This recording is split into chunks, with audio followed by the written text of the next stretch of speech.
Lanie joins us this evening to not only share her story, but also the search for a cure. That's right. Of course, Alzheimer's changed the course of my mom's life, but it's also forever changed my life. I'm now in the fight for a cure to end Alzheimer's. That's why I'm thrilled to be standing here today offering hope for a world without Alzheimer's. When my mom was diagnosed at the Stick Center at Wake Forest Baptist Medical Center, there was little hope. We were sent on our way to endure the painful journey to the end. But now in that same building, there is groundbreaking research taking part that I am happy to share with you. Then when you realize she's not eating and she goes somewhere and she can't remember where she is and how to get home. What Kay Rogers describes with her mom is exactly what I experienced with mine, and what some of you may be going through too, because Alzheimer's changes everything. As you try to understand and finally realize that you're losing the one you love, slowly.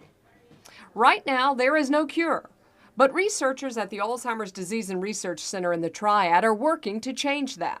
I think we will prevent it, possibly before we cure it. I think we are understanding more and more. The center is one of 31 National Institute of Health Centers of Excellence across the country, and the only one in the Carolinas and Virginia. They are part of a team working to find a cure. Wake Forest partners with institutions like Harvard, Johns Hopkins, and Stanford at a time when national funding from the government and the Alzheimer's Association has increased. This means more opportunities to find a cure.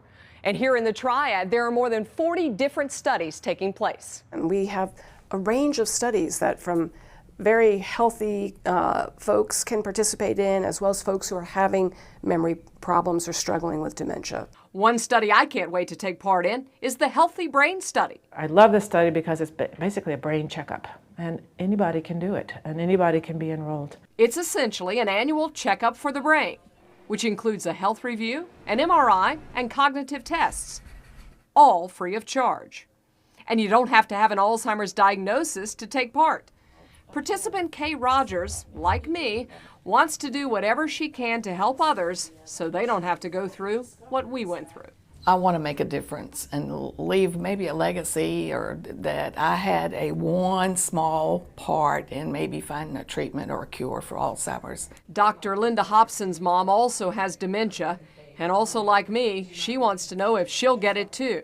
Is there anything that determines whether or not, as a descendant of someone that does have dementia, are there any markers? When we are able to identify people in the very first stages, 1 foot over the line is how I like to describe it. It's very subtle, under the radar. Most people don't notice, but your good friends do, and you do.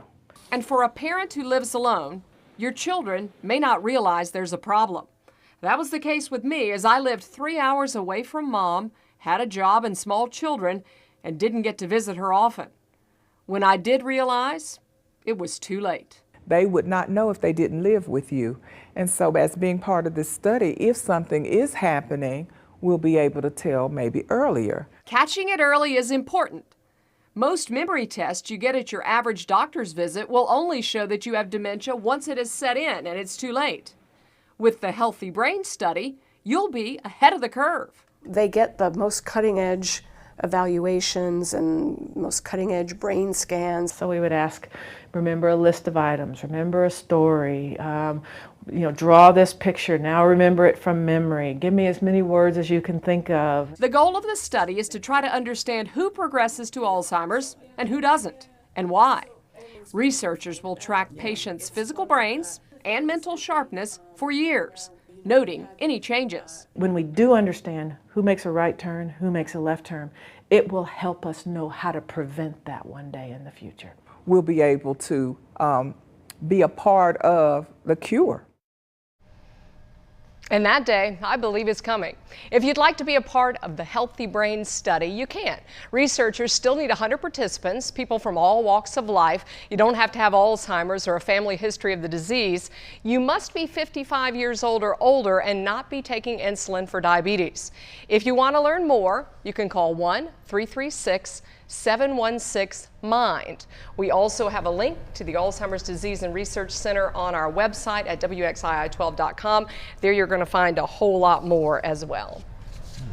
And Lanie, this is just one step in more that we're going to see with this. Oh, absolutely. There's so many studies. We're going to be highlighting more of them coming up tomorrow. Also on Wednesday, one that I'm actually a part of, which is the DCARE study, and that's for caregivers, a focus on that. So on Wednesday, staff from the center are going to be here for a phone bank.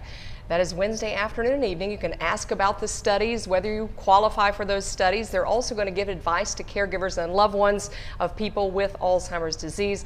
We'll bring you more information about that later in the week. Exciting and personal for you as well. Really neat. And the irony, of course, is the same building, you know, where there was no hope, and now everything is changing. So yeah, it's fascinating, and so glad to be able to share that with you. There's a lot more information on our website as well. I'd like to bring you some sunshine and warmth.